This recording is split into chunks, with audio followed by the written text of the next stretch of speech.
ঈদের আমেজ চারিদিকে ছড়িয়ে পড়েছে বাতাসে সুমধুর ঘ্রাণ।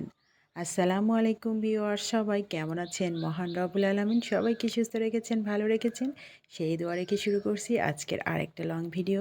আশা করছি সবাই ভিডিওটা পুরো এনজয় করবেন। যে যেখান থেকে ভিডিওটা দেখছেন, দেশ ও দেশের বাইরে সবাইকে অন্তরের অন্তঃস্থল থেকে ভালোবাসা জানাচ্ছি।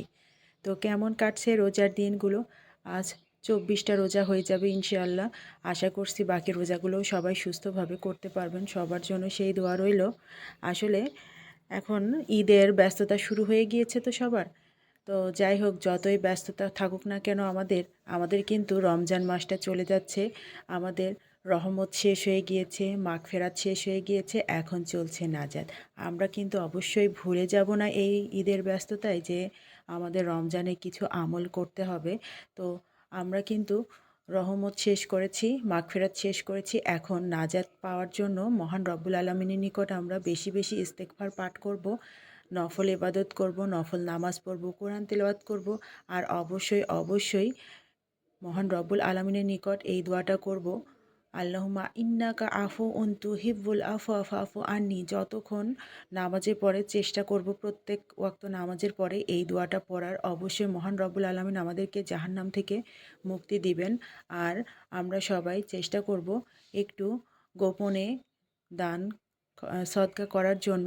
অবশ্যই এই দান সদকাগুলো আমাদের বাকি জীবনটার সঞ্চয় হয়ে থাকবে ইনশাআল্লাহ।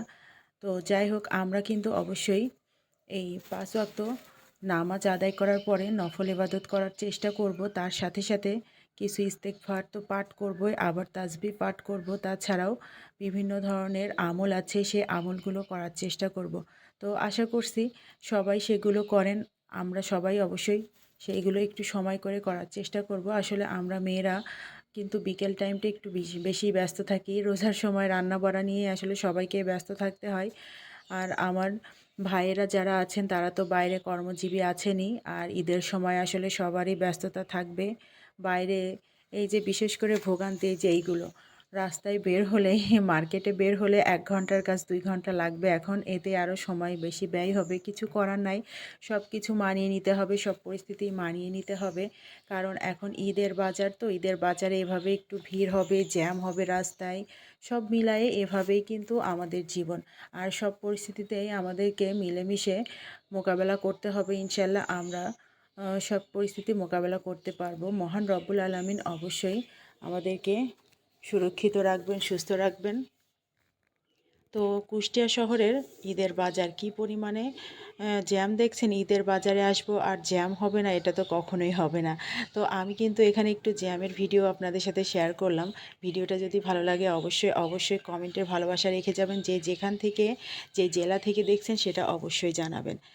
আসলে গতকাল বাজারে গিয়েছিলাম দুপুরে, তাও আবার বড় বাজার কুষ্টিয়ায়। সেখানে মুরগি কিনতে গিয়েছিলাম, একটু মশলাপাতিও কিনতে গিয়েছিলাম।